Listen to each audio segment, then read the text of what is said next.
자, 2교시 시작하겠습니다. 아직까지 지난번 복습 겸 물고 가는 겁니다. 계속. 이제 5항이 아까 얘기한 대로 명나라가 이 철령위를 설치하겠다는 건 뭐냐면 자기네 땅이라는 거니까 자기네 거기다가 총독부를 두겠다 이거죠. 그래서 안 되겠다. 우리가 치고 올라가자. 그래서 요동정보를 하게 됐다고 설명을 했죠. 그거를 제가 말씀드린 대로 최영희가 총사령관인데 전방까지 안 오고 그래도 개성에서 평양까지 올라와 있는 거야.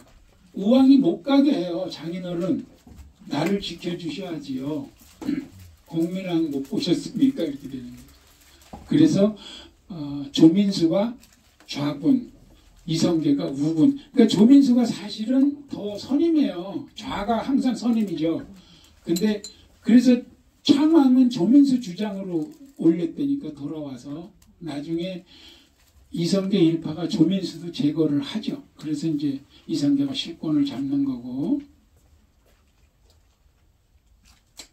철령이 어디냐? 지난번에 지도로 설명을 해드렸죠. 원산 이쪽이 철령이고 북한에 지금 이렇게 크게 막 써있더라. 김정일 때 세운 게. 그랬는데 일설에는 사실은 이 두만강 건너편 여기가 철령이고 나중에 옮겨져서 지금 태링시가 그 옛날 철령이다라는 중국은 이쪽으로 자기네들이 이제 역사를 주장하려고 그러고 우리는 저쪽으로 역사를 주장하려고 하는 그런 흐름은 또 있지요. 그래서 평양이 여기 아니다, 국내성이 여기 아니다, 막 이런 설도 많이 있잖아요. 그러니까 그것은 뭐 저희들이 지금 단언을 내릴 수는 없고 뭐 전문가들 영역에 맡겨놓으면 되겠습니다. 자, 여기서부터는 이제 지난 시간에 다루지 않았던 것, 우리가 알고 있는 최영, 철원 최씨, 동주 최씨, 동주가 지금 강원도 철원입니다. 동주가 아버지가 황금을 보기를 돌같이 하라 하는 그 교훈을 물려주고 돌아가셨죠. 유언이요, 유언. 그래서 승성장구 했습니다. 승성장구. 쌍성 총관부 되찾을 때 그때 아까 얘기한 대로 이성계 아버지가 공민왕하고 오케이 해가지고 서로 내응을 했고 이성계가 드디어 고려 역사에 떠오르기 시작했다. 요동 정보를 올라갈 때 총사령관인데 이미 그때 73세예요. 그래서 나이로는 이성계 아버지 뻘이에요, 사실은. 그리고 우왕하고 같이 평양성에만 있었다. 이성계는 위화도까지 올라가서 좌장군 조민수, 우장군 이성계, 위화도 회군.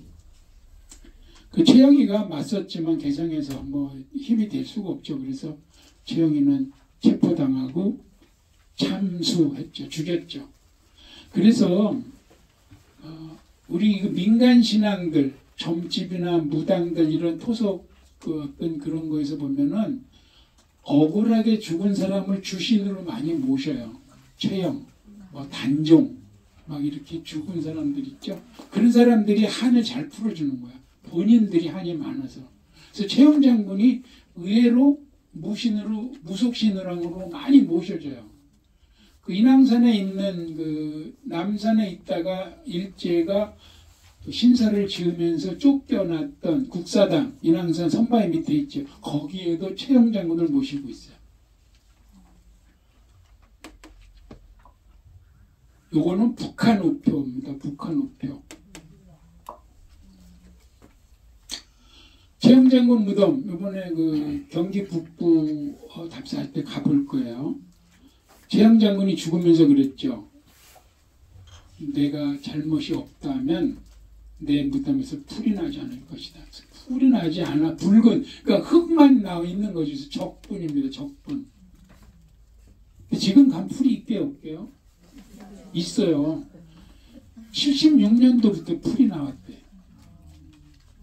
여기가 최영 장군 묘가 있는 이 산이 전주이 씨 땅이에요.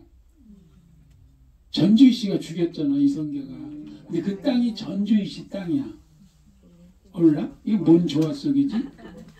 그 밑에 요거 약간 산 초입에 있는데 산 아래 내려오면 태종 이방원의 넷째 아들 성령대군의 그 사당이 있어요. 묘하고. 그게 산 주인이야. 그 파가. 그래서 요 해에 전주 이씨와 동주 최씨가 화해를 했어요. 우리 옛날 원한을 더 이상 거론하지 말자. 그래서 거기에 가서 보면 최영장군 묘소 입구라는 길 표시하는 비석을 전주 이씨에서 세워줬어. 그때부터 풀이 나기 시작해. 믿어도 돼 이거? 이런 건 따지는 거 아닙니다. 그냥 아 그런가 보다 하는 거지. 뭐 막 저기 말이 되냐 이걸 뭐 이런 거. 그리고 나중에 이성계가 6년 뒤에 무민공이라는 시호를 내리고 천하의 그 충신으로 용장으로 또 받들죠. 뒤에는 아버지 묘, 아래는 최영장군 부부 묘가 이렇게 있습니다.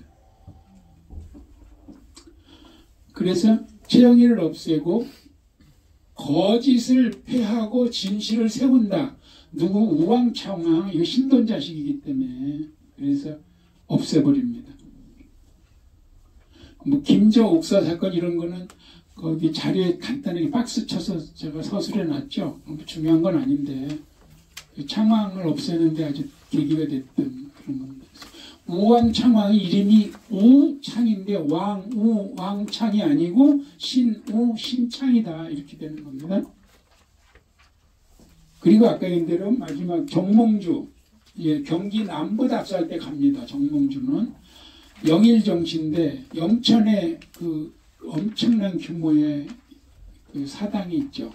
저기 향교 서원 다 있는데 정몽주를 모시고 정몽주 묘는 용인에 있습니다. 재밌는 전설이 있어서 용인에 있습니다. 이방원에게 암살이 됐죠. 그래서 고려의 마지막 그 정신적 지주 정몽주가 죽임을 당하면서 고려는 무씨는 최영희가 죽고 문씨는 정몽주가 죽으면서 사실상 막을 내립니다. 영천에 있어요. 혹시 답사를 못 가시는 분을 위해서 아까 잠깐 그냥 시간 때문에 통과했는데 봅시다. 뭐. 제약무효부터 좀 봅시다.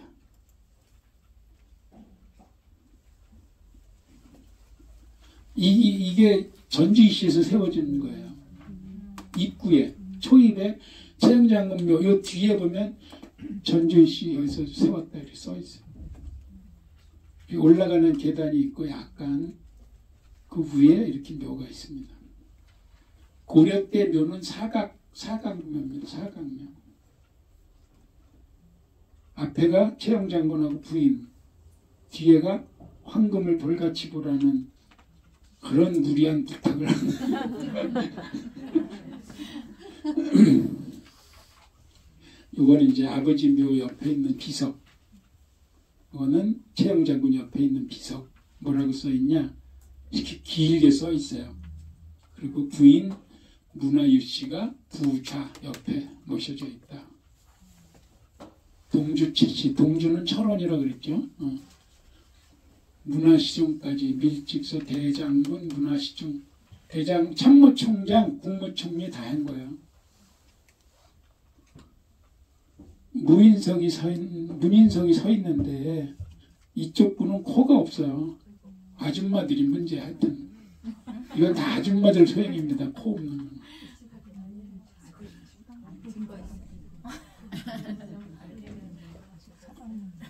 정몽주 무덤도 봅시다. 나중에 가서 보든 못 가든 하여튼 용인에 있는데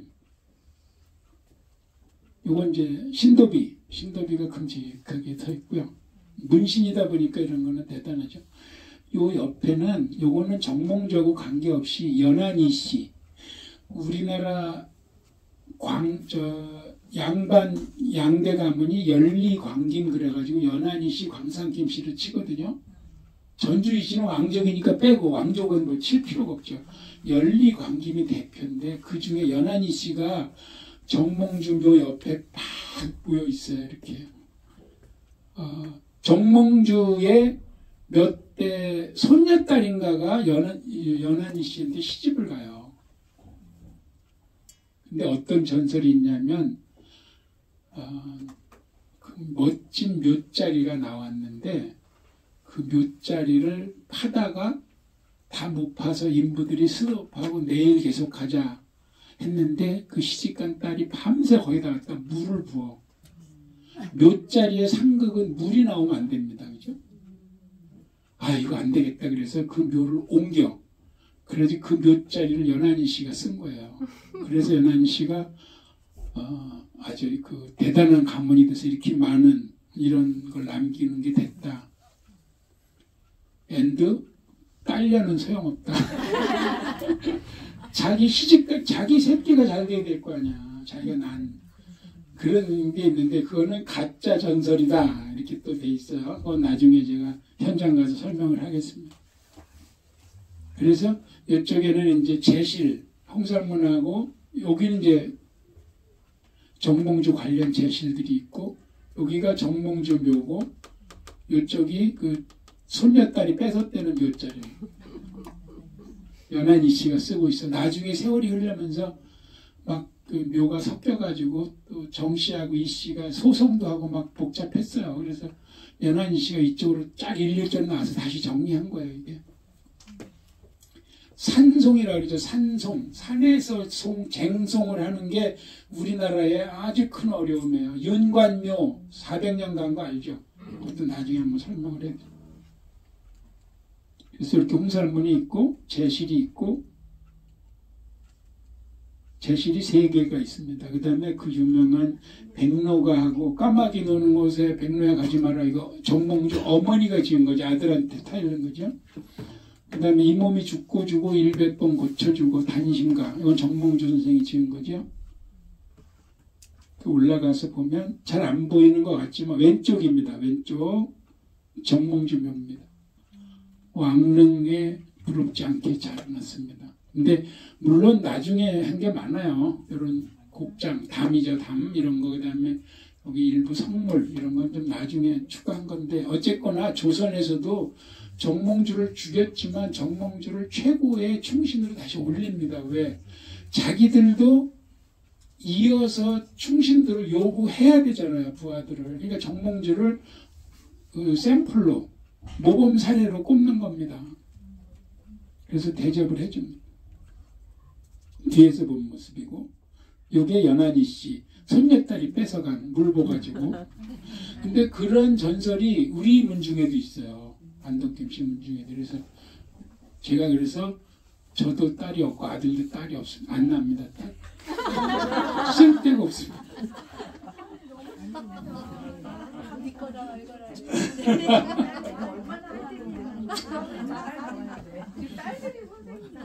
뭐 웃자고 얘기하는데 죽자고 대표는 방법이 없는 거고. 요거는 이제 정몽주 묘의 오른쪽에 정몽주 후손들 묘입니다. 아까 그 묘자리 뺏긴 분이 일로 갔어요.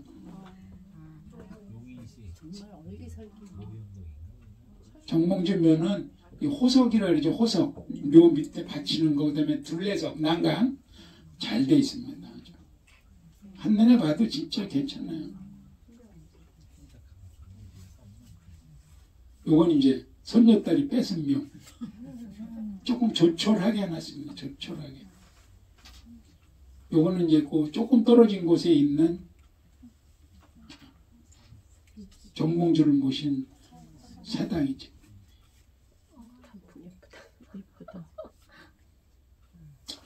그래서 우왕창왕을 폐지시키고 공양왕을 세웠는데 이성계하고 사돈관계다. 의외로 좀 협조적일 줄 알았더니 의외로 비협조적이고 공양왕도 내심 생각이 많았던 사람이고 정몽주가 계속 밀어내죠. 개혁파들을. 그래서 상당히 조금 혼란을 겪어요. 그러나 잘 알다시피 공양왕도 쫓겨나고 이성계가 왕위에 오르죠. 결국은. 왜 두 곳에 묘가 있냐. 원주로 갔다 간성으로 갔다 삼척으로 갔다 해서 삼척에서 부인하고 아들하고 다 살해가 됐는데 거기에 묻어. 거기 지명이 살해제야. 죽인 고개 살해제. 거기에 묻었는데 큰 묘가 있어서 그 마을에서 어촌에 바로 뒤에가 바다야. 그 어촌에서는 해마다 어촌계 제사의 첫 제사를 공양왕릉 와서 지내요. 근데 지금 고양시에 사적지로는 공식적으로 여기에 있지요. 그래서 두 가지 설이 있어요. 공양왕을 죽였다고 보고하기 위해서 목을 베어서 올라오지 않았냐. 그래서 목을 여기다 묻은 거 아니냐는 설. 근데 또 하나는 간성에도 묘가 있어요. 간성에 제가 그 얘기 할 거예요. 공양왕의 세 번째 묘. 제가 저번에는 갔다가 못 찾고 왔는데 공양왕 무덤 한번 봅시다. 삼척하고 왜 세 개냐? 요게 고양시에 있는 문화재청에서 인정하는 공양왕릉, 요게 삼척에 있는 민가가 받드는 공양왕릉, 요게 간성, 저 위에 저진 대진 위에 간성에 있는 민가에서 말하는 공양왕 숨겨진 능 세 개를 한번 보겠습니다. 이런 얘기는 어디서 못 들어요. 저한테서 듣지. 먼저 고향에 있는 거는 사적 191호 고릉 이름도 있어요. 1970년에 지정이 됐는데 나름대로 이렇게 붉은 목책도 쳐놓고 부인하고 이렇게 잘 해놔. 요 뒤에는 일반 사대부 묘에 그냥 섞여 있습니다. 원래 왕릉 옆에는 사대부 묘를 밀어내는데 이건 뭐 그 정도는 되지 않으니까 그나마 그냥 정리만 한 거죠. 조금 클로즈업하면 이렇게 돼 있어요. 이렇게 두 부부 쌍릉으로 돼 있고 고향 공민왕릉 부인하고 같이 돼 있습니다. 태종 때 이렇게 복릉을 좀 꾸며줬어요. 공민왕? 공양왕? 공양왕. 아, 공양왕입니다. 또 어쩌냐. 잘 찾네. 제가 계속 공양왕, 공민왕을 좀 헷갈리고 있습니다. 글씨로 공양왕릉입니다. 이렇게 개 모양도 하나 있고 이 삽살개 전설이 있는데 여기 앞에 석상으로 되어 있는 건데요. 여기 이제 무인상, 문인상으로 보이는 게 좌우에 서 있고 이렇게 석등하고 앞에 비석 서 있고 뒤에서 본 모습입니다. 요 웅덩이가 공양왕이 전설은 뭐 그렇게 삼척 간성 다니다가 살해당한 게 아니고 전설은 고향 여기에서 숨어들어요. 민가에. 밤에 불 켜진 곳을 찾아갔더니 민가가 아니고 절이야. 절. 그래서 우리 좀 숨겨다오 했더니 이 절은 오가는 사람이 많아서 숨겨줄 수는 없고 요 뒤에 어디 거기 뭐가 하나 있다. 거기가 계시면 우리가 끼니 때마다 밥을 갖다 드리겠다 해서 거기 가 있어요. 그래서 밥을 갖다 줘서 거기 지명이 식살이야. 지금도.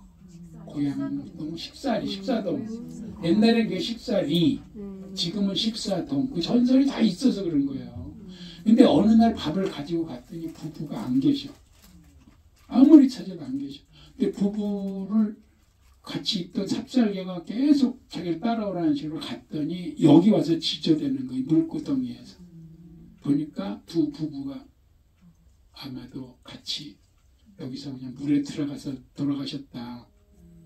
그 전설이 있어서 그 석상은 그 강아지를, 그 삽살개를 만들어 세운 것이다라는 전설이 있고 그래서 지명이 다 그냥 뚝 떨어진 게 아니라 다 연유가 있어요. 비록 전설이지만.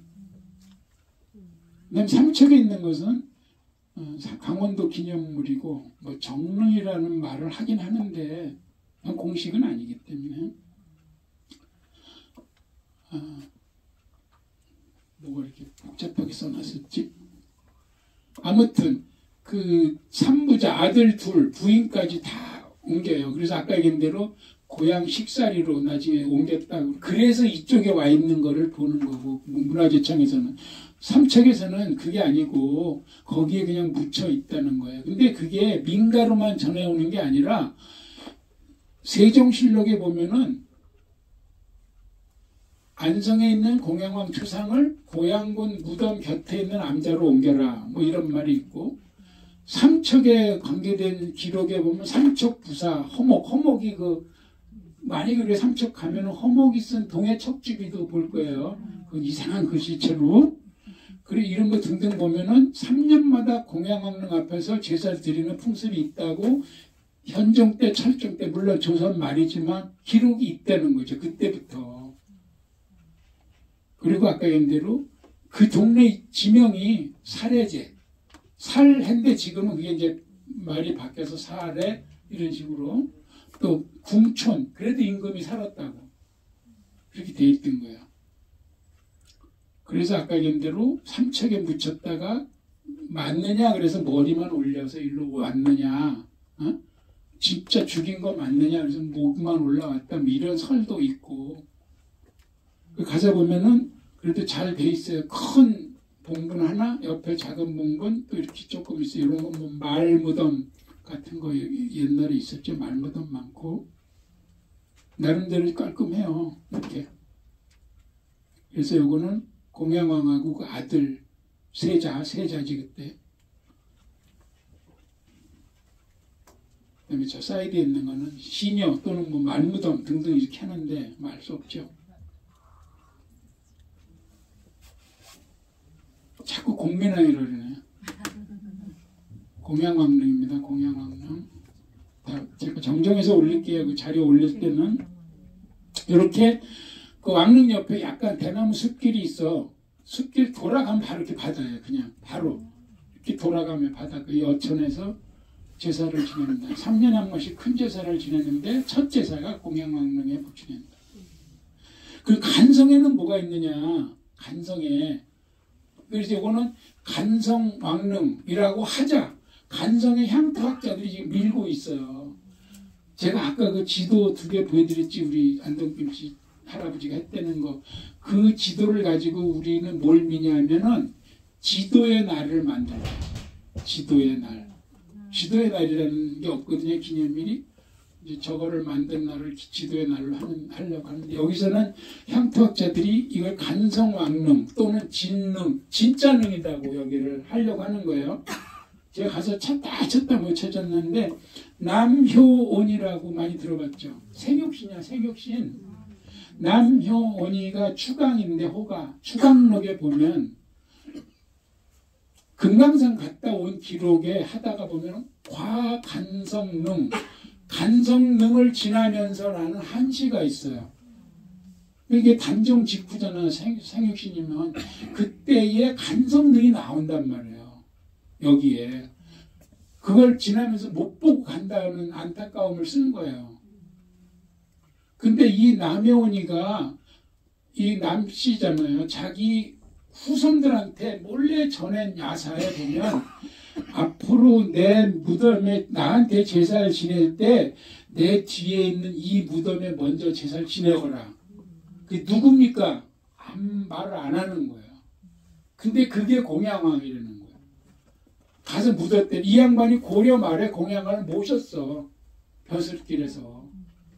그래서 최후에 이 양반이 또 생육신이니까 단종 생모 복이 막 운동 피고 밀려난 거지. 정치권에서는. 그리고 나중에 갑자사회 때 부관참시도 당하고. 제 주초 그 2조 초에는 상당히 엔티성 저기가 됐던 거죠.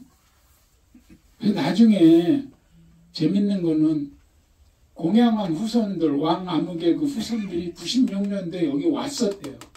그래서 이게 진짜라고 자기들끼리는 지금 그래서 왕씨들은 거기가 공양왕 묘로 인정을 했다. 제가 이걸 갔었는데 진짜 아무리 뺑뺑 돌아도 못 찾고 그냥 오고 말았는데 기회가 되면 한번 더 도전해 보겠습니다. 자 이제 결론 고려에게 고문하려합니다.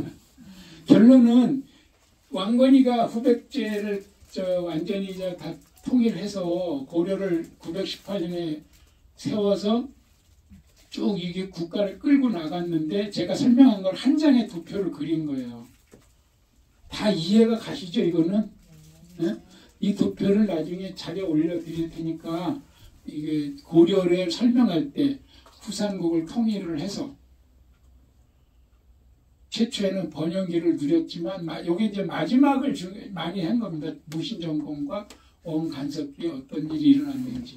그래서 멸망까지 이른 그 과정을 지금까지 설명을 한 장에 덮여. 그래서 사실은 제가 유능한 강사 같으면 요것만 펴놓고 한 40분 설명을 쭉 했어야 되는 거예요. 사실은. 참고만 하시고요. 이 안에 고려 얘기 그만하겠습니다. 이제 드디어 조선 얘기하겠습니다. 이성계, 우리가 잘 아는 이성계는 아버지 이자춘의 이남입니다. 이남. 삼남이라는 설도 있고요. 뒤에 제가 설명하겠습니다. 이성계인데 왕이 되고는 단으로. 임금의 이름은 90% 외자죠. 외자. 외자에다가 잘 쓰지 않는 한자를 씁니다. 왜냐하면 저 이름은 백성들이 쓰면 안 돼요. 그래서 피하죠. 그 임금의 이름을. 근데 그걸 많이 쓰는 글자를 쓰면 백성들이 난리가 나는 거예요. 호는 송헌이고 자. 조선 임금 중 가장 늦게 왕이 됐죠. 당연히. 왜? 전쟁터에서 잔뼈가 굵어서 수문화시중, 문화시중 바로 아래가 수문화시중까지 올라갔고 위아래에서 회근하고 할 때까지 이미 50대가 넘은 거예요. 그리고 왕위에 6년 있어서 6년 있다가 정종, 태종 두 아들 왕을 넘어가는 걸 보면서 거의 화병으로 사시지 않았나 이렇게 봅니다. 자, 이성계 패밀리를 보겠습니다. 역대 조상 중에서 위로 4대까지는 왕을 만들어 드렸죠. 목조, 도조, 입조, 한조.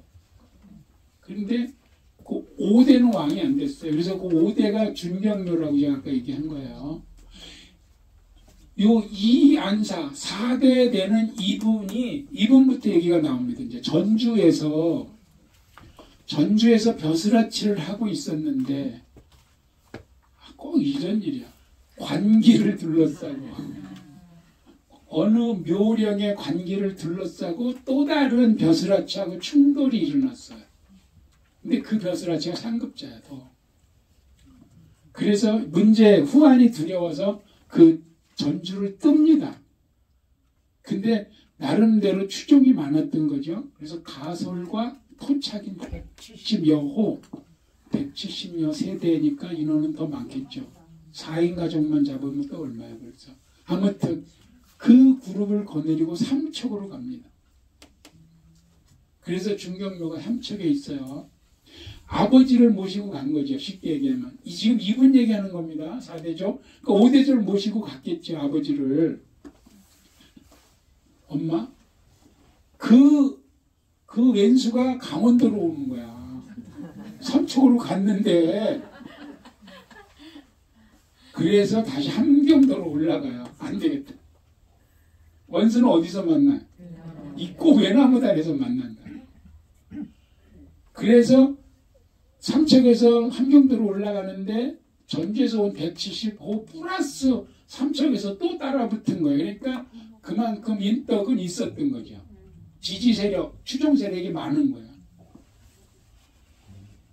올라갔는데 그쪽 지역이 아까 얘기한 대로 나중에 그 쌍성 총관부가 된 그 지역이지만 항상 국경 관련된 지역은 애매모호해요.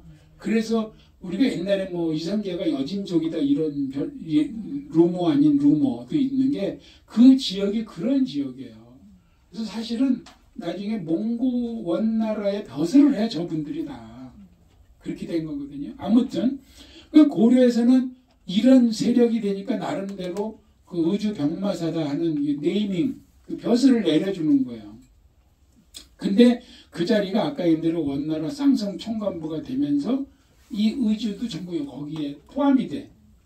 근데 쌍성 총관부는 사실은 고려의 반역 세력이 그 땅을 원나라에 들고 가서 항복한 거거든요. 좀 이따 뒤에 나와요. 아무튼 그래서 이 이안사가 내려오면서 벼슬을 승계, 이렇게 아들 승계를 합니다. 그래서 여기까지 아버지까지는 다 몽고 벼슬을 해요. 몽고에서 해놓은 쌍성 총관부의 책임 벼슬을 가지고 내려가는 거야, 아들이. 근데 이한사, 목조, 도조, 익조, 환조쯤, 이성계 아버지쯤 왔을 때 묘한 내부 갈등이 일어납니다. 원나라와 거기 의주 그쪽 지역 토착민들과 또 고려와 묘한 갈등이 일어나요. 그래서 이성계 아버지가 고려 쪽을 기웃거리게 되는데 그때 마침 국민왕이 쌍성 총관부를 되찾으려고 하니까 너 나랑 하자. 알겠습니다 해가지고 결국은 쌍성 총관부를 돕는 되찾는 1등 공신이 돼서 99년 만에 쌍성 총관부를 찾아오는 거예요. 고려가. 그래서 국민왕이 개성으로 불러 올려가지고 벼슬을 내려서 이때부터 다시 개성에 살아. 이자춘이가.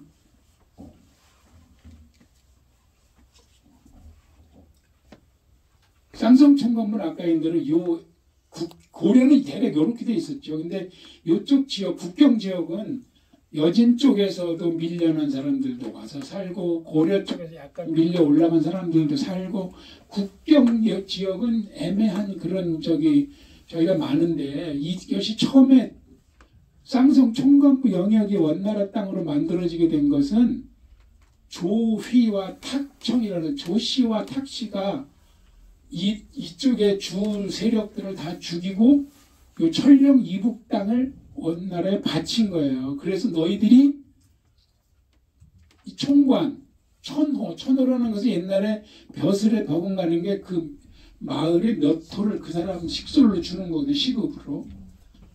그래서 이 한양조씨가 또 세습을 했어 계속. 그래서 나중에 이성계 아버지가 한양조씨하고도 알력이 생긴 거예요. 이게 쭉 그 얘기입니다. 아시겠죠? 그래서 이성계 아버지를 개성에다 불러 올려가지고 국민왕하고 약속을 했어. 그리고 이때 이제 그 기황후 부원 세력, 원을 추종하는, 원을 떠받드는 세력들이 제거되죠. 기철이가 제거되잖아. 그리고 쌍성 총관부가 100년, 정확히는 99년 만에 이성계 아버지의 협력으로 되찾아내서 이자춘이는 개성에 올라가서 이런 벼슬을 받아요. 그리고 1년 있다가 내려갈 때 막 못 내려가게 하는 일부 반론도 있어. 저 사람 가면 또 등 돌릴 텐데요.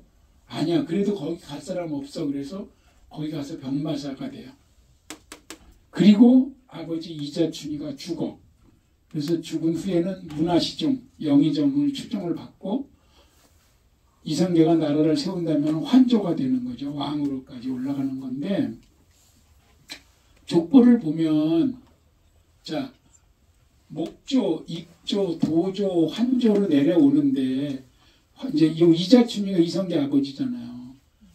이 할아버지가 죽을 때 이 아버지가 둘째 아들이야. 사실은 일로 가야 되는 거야. 일로. 여기서 가지고 있던 그 몽고에서 인정해준 어떤 벼슬을 이어나가는데 사실 열로 가야 되는 거예요. 열로. 근데 형이 돌아가요. 형이 이성계 큰아버지가 그러니까. 근데 그 아들이 어려. 조카가. 그래서 작은아버지가 내가 좀 맡았다가 네가 크면 돌려주마 했는데 안 돌려줬다는 설이 있어요. 불편한 진실 항상 있지. 어디 가도.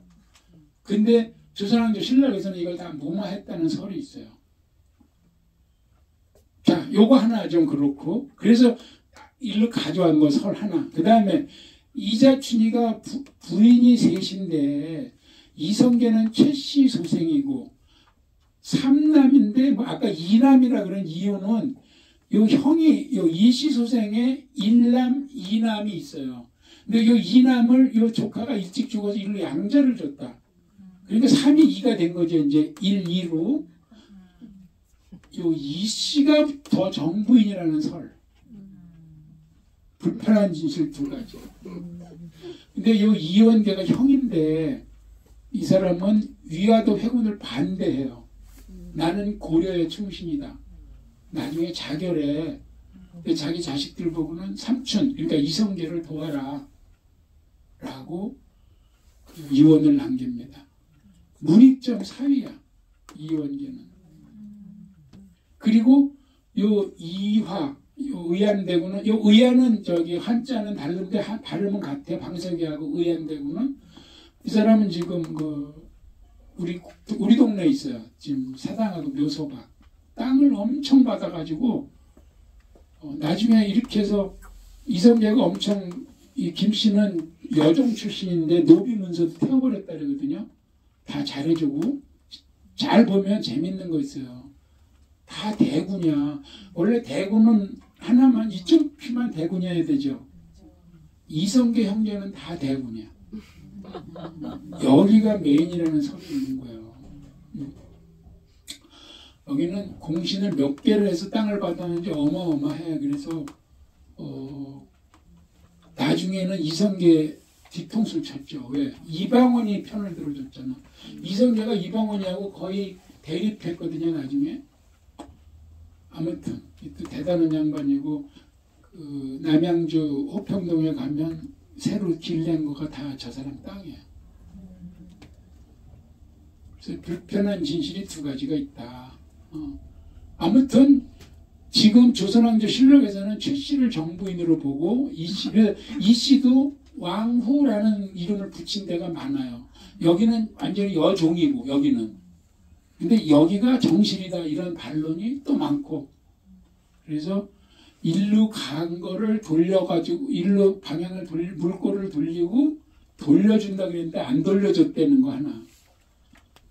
여기가 메인이고 여기가 2등인데 바뀌었다는 거 하나. 불편한 진실이 두 가지가 있으나 어쨌거나 현재는 여기가 메인으로 돼 있습니다.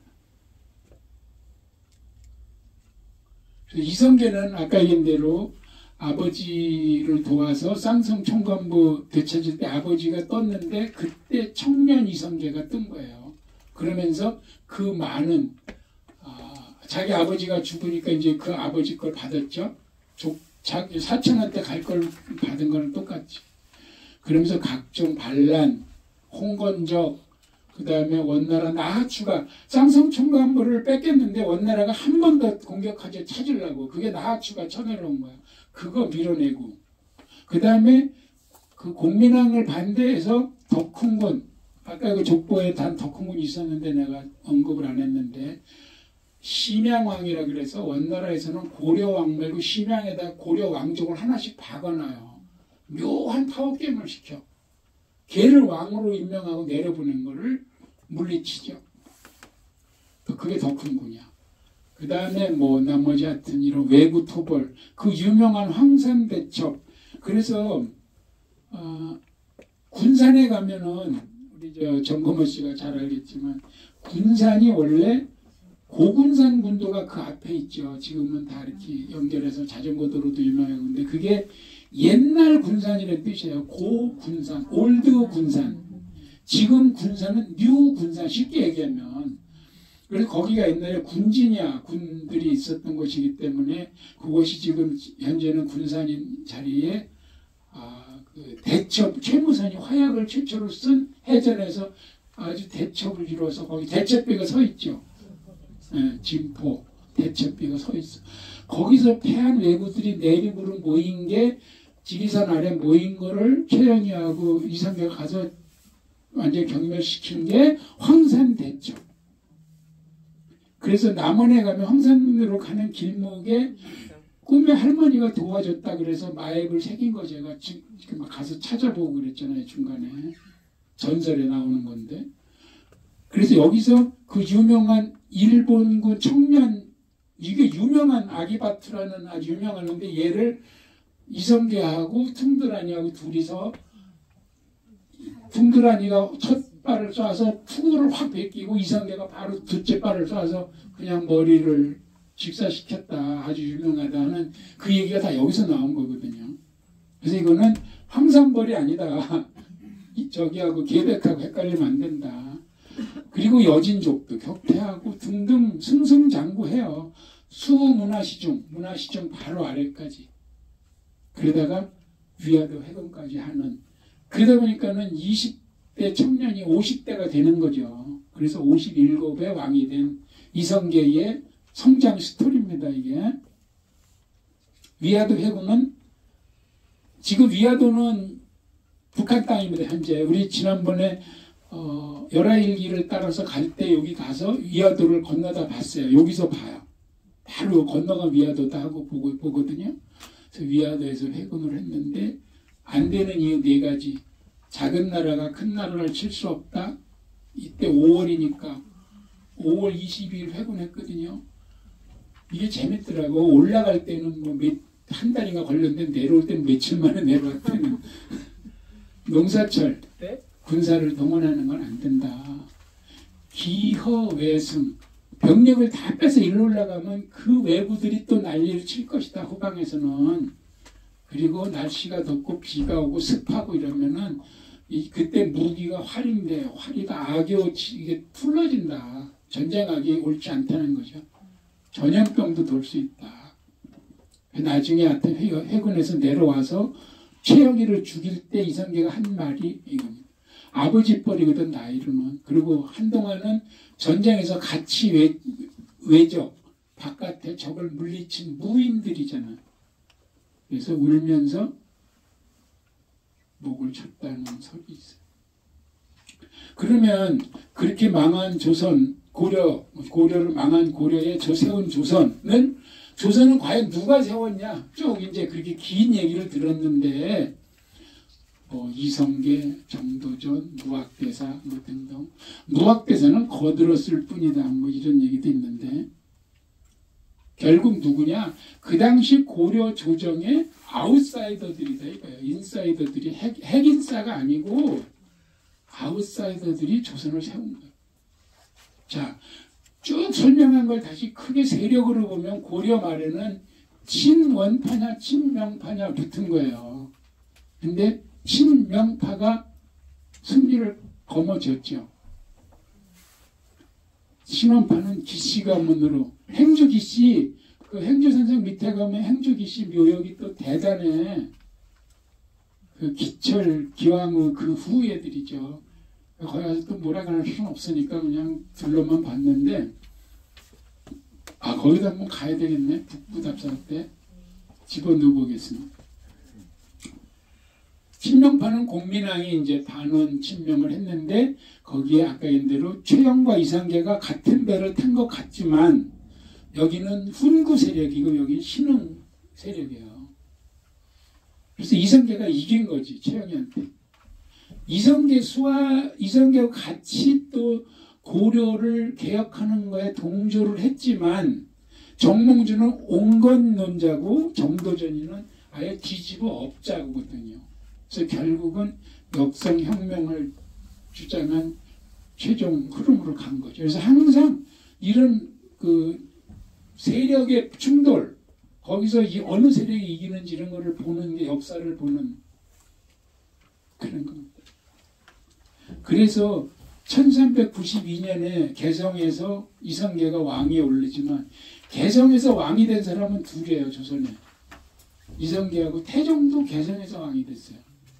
거기 형이 정종이 끌고 올라갔기 때문에 왕이 돼서 그때까지 고려였다니까 그냥. 그리고 복식, 호칭, 시스템 다 고려야. 그 다음 해에 조선이라는 이름을 그 다음에 1년 뒤에 명태조 주원장한테 두 가지 A안 B안을 들고 가죠. 조선하고 화령하고. 어떤 것으로 하오리까? 조선으로 하라. 알겠습니다. 그래서 조선으로 됐죠. 그때 이 넘어간 한상지리가 그 한 명의 윗대입니다. 나중에 나오지만. 그래서 조선으로 결정돼서 93년 2월 15일부터 해요. 근데 여기에서 나중에 제가 다루진 않겠지만 잠깐 얘기하면 아까 이인님이 얘기했잖아.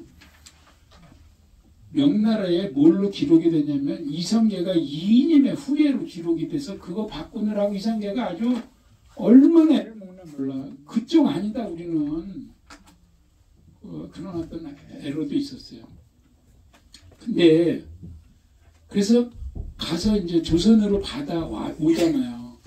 저기 명나라에 가서 그때부터 조선의 외교 정책은 4대 교린이니까 명나라에는 4대요 외나 이런 데는 교린이잖아.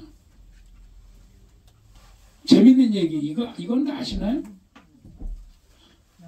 명나라에서 옥새를 받아오다가 옥새를 서해바다에 빠뜨려. 그 빠뜨리면 고래가 삼켜서 또 하필. 그래서 그 고래 잡으러 다닌 그 스토리, 그 영화 아시죠? 바다로 간 산적 해적. 이 영화가 이걸 모티브로 해서 옥새를 바다에 빠뜨렸는데 이 고래가 삼켜가지고 우리 손주놈이 그때 여기 출연한 그 영화에 그때 얘가 돌 때거든. 지금 이거 돌인데 지금 초등학교 4학년 지금 다 태권도 배우러 다니는데 잠깐 보시겠어요? 그때 장면 찍는 장면.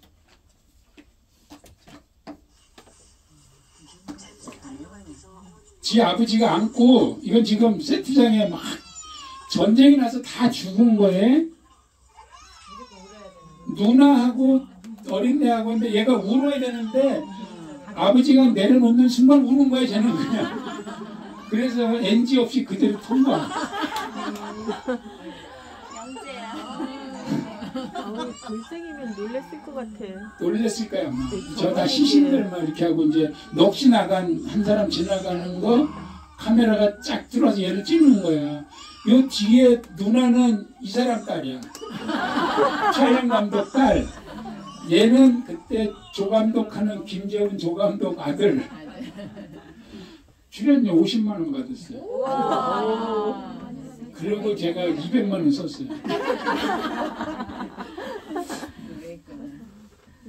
실제로.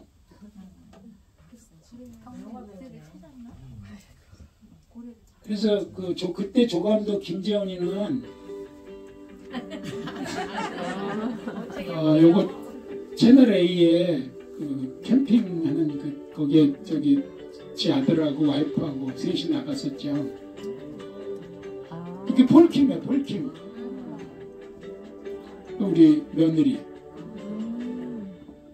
채널 A 나왔어요. 채널 A에. 근데 제가 어저께 또 거금을 쓰고 왔거든요. 그저께인가 보다 벌써. 우리 아들놈이 두 번째 영화, 지금 첫 번째 영화 찍어가지고 지금 개봉 기다리고 있고 두 번째 영화 찍고 있는데 애비가 또 가서 이런 거 해야 돼요. 커피차하고 이렇게 핫도그 짜 간식으로 하면은 100만 원이 넘어갑니다. 그제 월요일날 밤에 그 의정부에서 아주 이상한 데 빌려가지고 이렇게 로케이션이라 그러죠. 이게 찍는 거야. 이거 다 영화입니다. 영화 이거. 배경은 제주도예요. 제주도. 제주도에서 일어나는 스토리인데 그래서 제주 경찰이라고 써 있어요. 여기에는.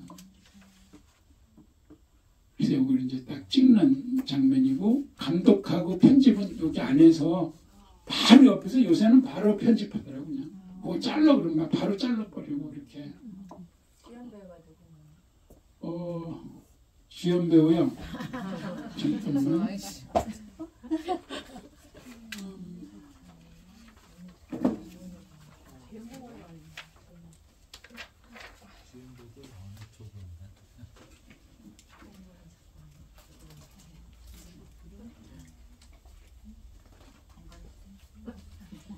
주연 배우는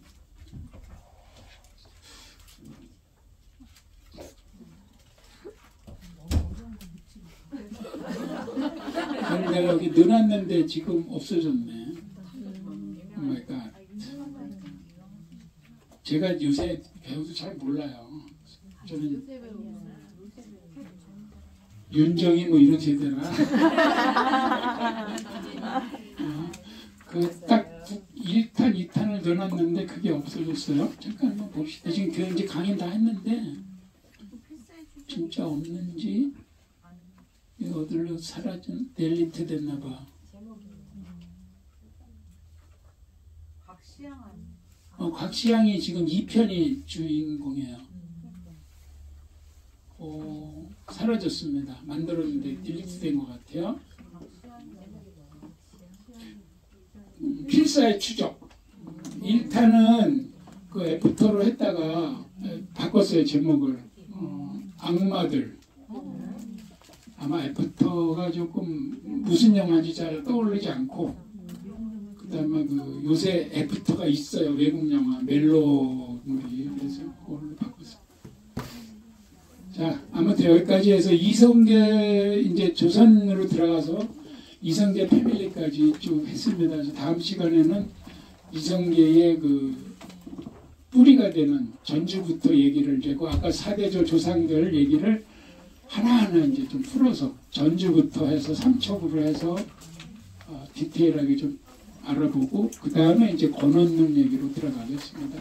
오늘 자료 다 받으셨죠? 네. 자료 중에서 한 장짜리 있을 거예요, 오늘. 그거는 뭐냐면,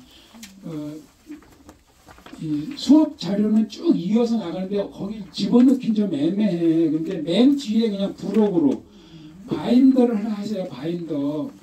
그럼 앞에는 페이지대로 놓고 오늘 한 장짜리는 맨 뒤에 넣으면은 부록은 앞으로 문득문득 한 장씩 나갈 거예요. 그거는 어떤 데이터적인 거 이런 거는 부록으로 해서 이렇게 하겠습니다. 반장님 뭐 공지할 거 디프리? 공지하세요. 응.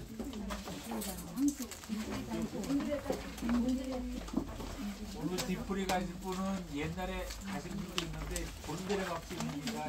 걸어가시면 됩니다. 그러면 오늘 디프리는 곤드레 밥집으로 이렇게 하겠습니다. 자, 마치겠습니다. 수고하셨습니다. 아까 소개 안 하신 분 오셨나?